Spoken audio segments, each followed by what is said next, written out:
Welcome back to Off the Desk. I want to bring in Dick Napinski. He is the Director of Communications with EAA. Thanks so much for being here. It's good to be together with you again, Stacy. It's been a little while. It has been a while. Yeah. I'm glad to have you here. We have a couple of things we're going to talk about. First, Wings on Strings. It's an event that's coming up this Saturday, May 30th on the EAA grounds. This is an event that went on hiatus about 10 years ago, and now it's coming back. Why bring the event back?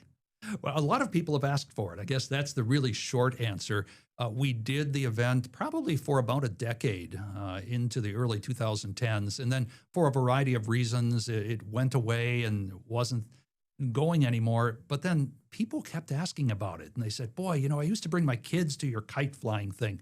You ever going to do that again? And we finally said this year, yeah, let's do that again. Because one, it's probably the most basic, oldest form of flight out there, controlled by humans. It goes back centuries and centuries to the Chinese. And two, it's a heck of a lot of fun. So let's put it together and make it a day. Families can come out and fly kites and see kites being flown. And it's colorful, it's fun, and it's something well worth bringing back to EAA. I agree. So people, if they want to participate, they can bring their own kites from home, but you also provide a kite making station. We do. You can make your own kites, and sometimes we found the kids are better than the adults at this kind of thing. Dad will help a lot, and they'll put the kite together, and then you go out to test it. Or if you have your own kite at home, bring it on out. We hope to fill the Pioneer Airport runway right behind the museum with lots and lots of kites and all the colors that go with that. And what we're hearing, Saturday is supposed to be just the right amount of breeze. Not too much, not too little to get those kites airborne. So it'll be a special day. So families, bring your own kites, make a kite at EAA, and just have a fun day with it. It's supposed to be nice and warm and sunshine that day too. So really the weather couldn't be better. Members of the Wisconsin Kiters Club are doing demonstrations as well with their unique kites, and I'm going to bring up some pictures as you talk about that. Well, the Wisconsin Kiters have been a major force in this. We joined with them very early to put it together because they have done events throughout the entire state, and there's a group of people who love flying kites, and they love to showcase their skills, their kites, and you see some of them here.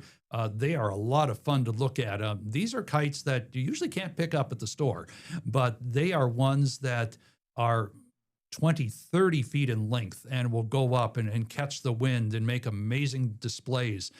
They've got things that are called fighting kites that can get up there and are very, very maneuverable. They will be out there as well. And kites in shapes that you've never seen before, like this fishbones kite right here.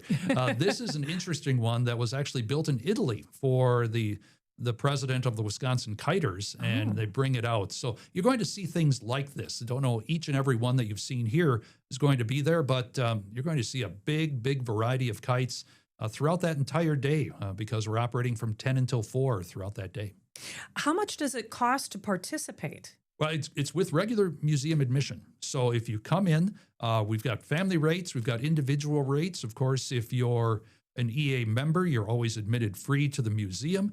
So bring the family out. So for the regular admission rates, you get all of these activities as well. So it's a little bonus this day that we love bringing to people, and perfect springtime conditions for it, and bring the family out and help us welcome back Wings on Strings again. In years past, how big of a crowd did this draw? It all depended on the weather, really, Stacy. You had those type of things. We used to hold it in early May. And as you know, in Northeast Wisconsin in early May, you can get a bit of everything. Yes. And we did through the years. We got glorious weather. Sometimes it was barely above snowfall level and about 30-mile-an-hour winds. So moving it toward the end of May seemed to be a wise decision at this. But on the nice days, we would get several hundred people out there flying kites at the same time. The Pioneer Airport runway is more than 2,000 feet long, so we have plenty of room. And we've even talked to the airport. They say as long as we keep it under 300 feet, we're in good shape here and won't interfere with any air traffic. So we are looking forward to it to see how many kites we can get out there just to start this event up again that's been missing for more than a decade. It's going to be a spectacular sight, no doubt. Also, At the conclusion of the event, there's a hot air balloon glow. Yeah, and then you want to talk about, weather dependent. This is it. Hot air balloonists come in, and if you've ever seen one of these, when they turn on the burners and you can see the inside of the balloon glowing, it's something that we've done at AirVenture a number of years for our Twilight Flight Fest. But it is something that is just a lot of fun. Again, a very rudimentary, basic, ancient form of flight. Ballooning certainly took place well before powered flight took place. But the balloonists will be out there as well to set up their gondolas, their envelopes to illuminate them and put a fitting conclusion to the event. Oh, it's going to be fantastic. You must be so excited about this. It is. I mean, it's so much fun. I'm old enough to know that I was here when they had the Wings on Strings and kite flying events back in the 1990s and early 2000s. And so to bring this back, something that our members, the local families have requested, is really very exciting. And from what we're seeing, the weather should be great, and that'll just make it that much more special. And it really brings people into the museum. An event like this, if you haven't been to the museum recently, come on back out. You're going to see some new things out there. The Pioneer Airport hangars will be open. Our vintage airplanes, certainly you can go look at that. So you can make pretty much of a day of it at the museum by coming in and flying a kite and enjoying the rest of the museum here at EAA.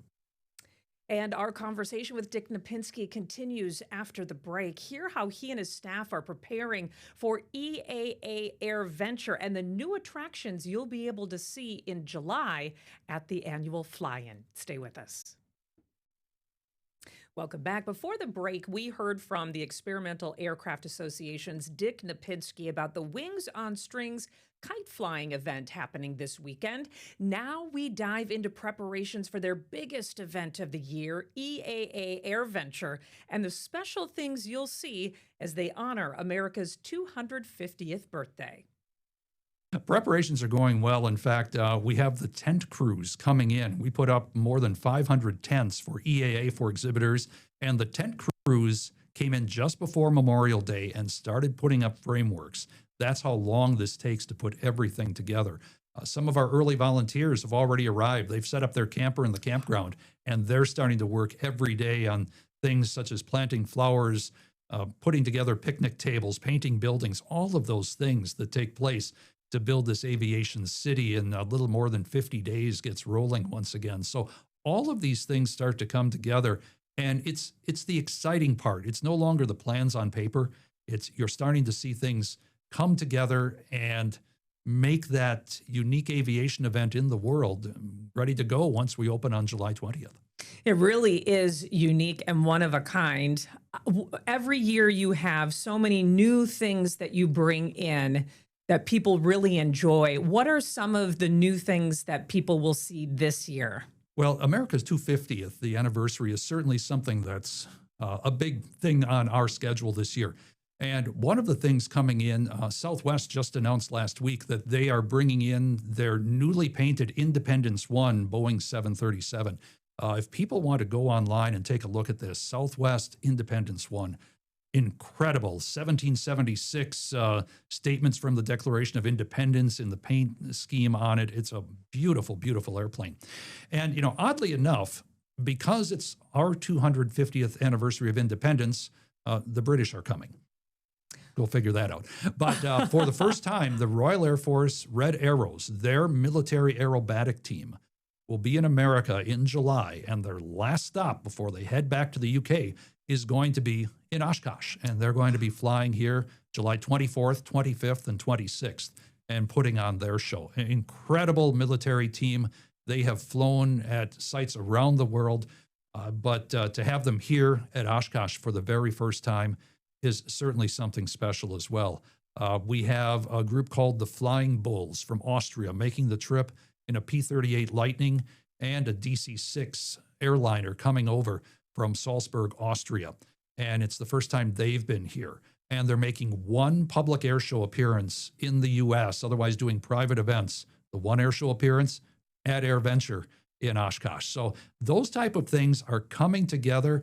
Also, today we're announcing that NASA's Super Guppy, perhaps the ugliest airplane known to man. It's so ugly, it's cute, will be here. And it hauls parts of missiles and rockets for NASA across the country.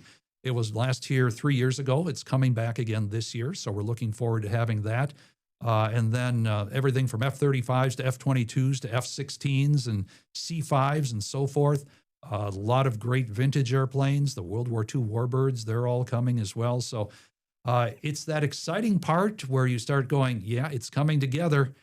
And in a little more than 50 days, we hope to be ready to go. Oh, you will. You are every year, like I said, a well-oiled machine. And I know you get great feedback and people come from all over the world. How many countries, how many planes? Well, last year we had people from more than 90 countries here. And we like to say that if there's a country out there that's formed, we're going to see somebody from it pretty soon. But more than 10,000 airplanes come to the area. And they not only park at Oshkosh, they're parked in Appleton, in Green Bay, at Neenah, at Little Brennan Airport out there in Fond du Lac, all the way Wapaka, Madison, Sheboygan, Manitowoc. All of these airports become part of this aviation metro area, I guess you could say, as the world literally comes to the Fox Valley each year to be part of this at AirVenture.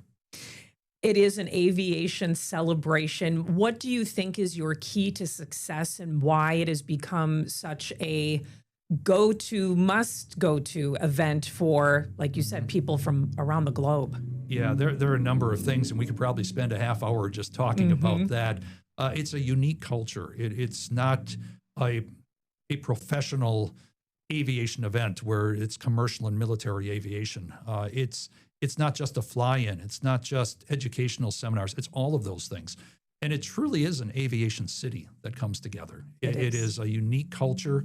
We have more than 6,000 volunteers that make that culture work. And as we said, some of them are already on the grounds and they'll be with us through July.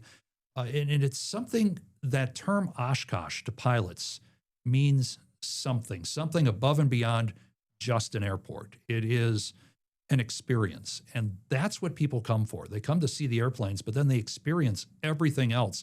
And then it becomes something they go back home and say, you got to go to Oshkosh sometime. And that's exactly what happens every year. Yes, it is quite the event. If people haven't gone, I highly, highly recommend it.